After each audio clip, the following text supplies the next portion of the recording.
Hello दोस्तों, इस video के दौरान हम ऐसे बहादुर योद्धे, सूरवीर, अमर शहीद बाबा दीप सिंह जी के बारे में बात करेंगे, जिन्होंने युद्ध के दौरान अपना शीश कटने के बावजूद भी लड़ते रहे और दुश्मन को शर्मनाक हार दी।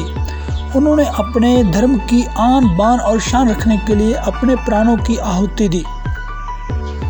उनकी जैसी बहादुरी की दूसरी मिसाल मिलना इस दुनिया में नामुमकिन है।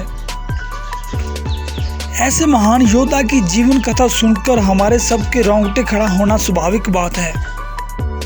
बाबा जी का जन्म पंजाब के पोहविंड गांव 26 जनवरी 1682 में माता जीवनी जी और पिता भाई भक्तू जी के घर हुआ। आपका बचपन पोहविंड गांव में ही गुजरा। समय के चलते चलते जब एक बार आप अपने माता पिता जी के साथ श्री गुरु गोबिंद सिंह जी के दर्शनों के लिए आनंदपुर साहिब पहुंचे, तो आप गुरु जी से मिलकर इतने प्रभावित हुए कि उनके ही होकर रह गए और उनके साथ जीवन बिताने का फैसला कर लिया और अपने माता पिता से विनती की कि मुझे अभी यहाँ पर ही रहने दिया जाए, जिस बात को उनके माता पिता ने जल्दी ही मान लिया। आनंदपुर रहते ही आपने गुरु जी के हाथों से अमृत पान किया। आनंदपुर में ही आपने घोड़सवारी, तीर अंदाजी, शस्त्र विद्या, इसके साथ साथ फारसी, संस्कृत और गुरमुखी भाषाओं का ज्ञान लिया। समय चलता रहा। दोबारा फिर बाबा जी के पिताजी आनंदपुर में गुरु गोबिंद सिंह जी के दर्शनों के लिए आए और बाबा जी को अमरधारी खालसा रूप में देखकर बहुत खुश हुए और उन्होंने गुरु गोबिंद सिंह जी से विनती किया कि वह अपने बेटे को अपने साथ गांव में ले जाना चाहते हैं। गुरु गोबिंद सिंह जी ने उनकी विनती को स्वीकार किया और बाबा जी को उनके साथ जाने के लिए कहा। इसके साथ साथ गांव में रहकर धर्म का प्रचार करने का भी हुक्म दिया। समय अपनी चाल चलता रहा। 1704 ईस्वी में श्री गुरु गोबिंद सिंह साहिब जी द्वारा बुलाए जाने पर आप दमदमा साहिब पहुंचे। गुरु जी के हुक्म के अनुसार वहां पर आपने श्री गुरु ग्रंथ साहिब जी के 4 स्वरूपों की लिखाई की। इसी समय के दौरान अहमद शाह अब्दाली ने भारत के ऊपर हमला किया। उसने भारत में बहुत लूटपाट मचाई, वहां का सारा धन दौलत लूटकर और भारत की बहू बेटियों को बंदी बनाकर साथ में ले जा रहा था। इसके बारे में सिखों को पता चलने पर बाबा दीप सिंह जी की अगुवाई के अंदर सिखों ने अहमद शाह अब्दाली की फौज पर हमला किया और लूटे हुए धन दौलत को वापस लिया और बहू बेटियों को छुड़वा कर ले गए।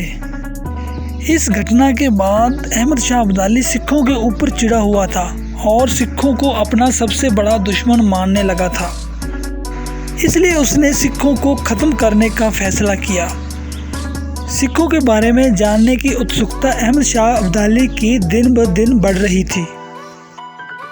अहमद शाह को गुप्त सूत्रों से पता चला कि ये श्री गुरु गोबिंद सिंह जी के बताए हुए रास्ते पर चलते हैं। उसको ये भी पता चला कि श्री हरमंदिर साहिब उनका धार्मिक पवित्र स्थान है, जहाँ के सरोवर से वे अमृत पान करके एक रूहानियत ताकत प्राप्त करते हैं। अभी उसने सिखों को ख़त्म करने के लिए उस पवित्र स्थान को ही बर्बाद करने का फैसला किया। 1757 में अहमद शाह अब्दाली ने अपने बेटे तैमूर को लाहौर का हाकिम बना दिया। उसने तैमूर को हुक्म दिया कि सिखों का नामो निशान मिटाने के लिए सबसे पहले उनके धार्मिक स्थल श्री हरमंदिर साहिब को बर्बाद कर दिया जाए। उसके अंदर बने हुए सरोवर को मिट्टी से भर दो। तैमूर और जहान खान ने मिलकर श्री हरमंदिर साहिब पर हमला किया और बहुत बर्बादी मचाई। इसके बाद तैमूर ने जहान खान को वहां का इंचार्ज घोषित कर दिया।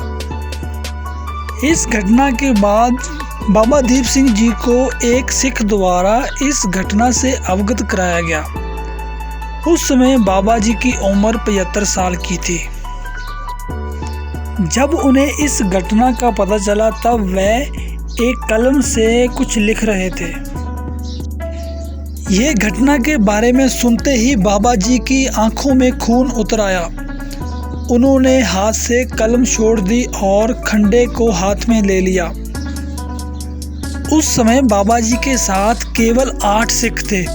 उन्होंने वह 8 सिखों को गांव-गांव में संदेश देकर भेजा और ये बोला, जिसको श्री हरमंदिर साहिब से प्यार है वह आ जाए। और बाबा जी ने प्रण किया कि अगर मौत आती है तो आए, लेकिन तब तक ना आए जब तक मैं अपना शीश श्री हरमंदिर साहिब की परिक्रमा में ना भेंट कर दूं। तरन तारण तक पहुँचते पहुँचते उनके साथ 5000 सिख इकट्ठे हो गए। बाबा जी ने खंडे के साथ एक लकीर खींची और ऊंची आवाज में बोला, वही सिख इस लकीर को पार करे जो शहीद होना चाहता है, जिसे श्री हरमंदिर साहिब की धरती से प्यार है। सारे सिख जयकारे लगाते हुए उस लकीर को पार कर गए। उधर जहान खान को पता चला कि बाबा दीप सिंह जी 5000 सिखों को लेकर दरबार साहिब की तरफ आ रहे हैं। जहान खान 20,000 की फौज लेकर बाबा दीप सिंह जी का मुकाबला करने के लिए आगे बढ़ा। युद्ध शुरू हुआ। दोनों फौजें एक दूसरे पर टूट पड़ी।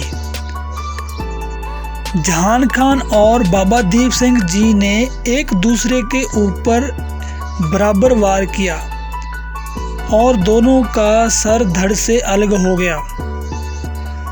जहान खान का सर शरीर से अलग होने पर तुरंत प्राण निकल गए। जब बाबा दीप सिंह जी का शीश धड़ से अलग हुआ, पास में खड़े एक सिख ने उन्हें अपना प्रण याद करवाया। दमदमा साहिब से प्रण लेके चले थे, आप अपने प्राण श्री हरमंदिर साहिब की परिक्रमा में त्यागेंगे। तब बाबा जी ने अपना शीश बाएं हाथ की हथेली पर रख लिया और खून की धारा चल रही थी। यह दृश्य देखकर दुश्मन की फौज में हफड़ा दफड़ी मच गई और ऊंची ऊंची बोलने लगे, सिख तो मुर्दा भी लड़ रहे हैं। दुश्मन ये बोलते बोलते मैदान छोड़कर भाग रहे थे।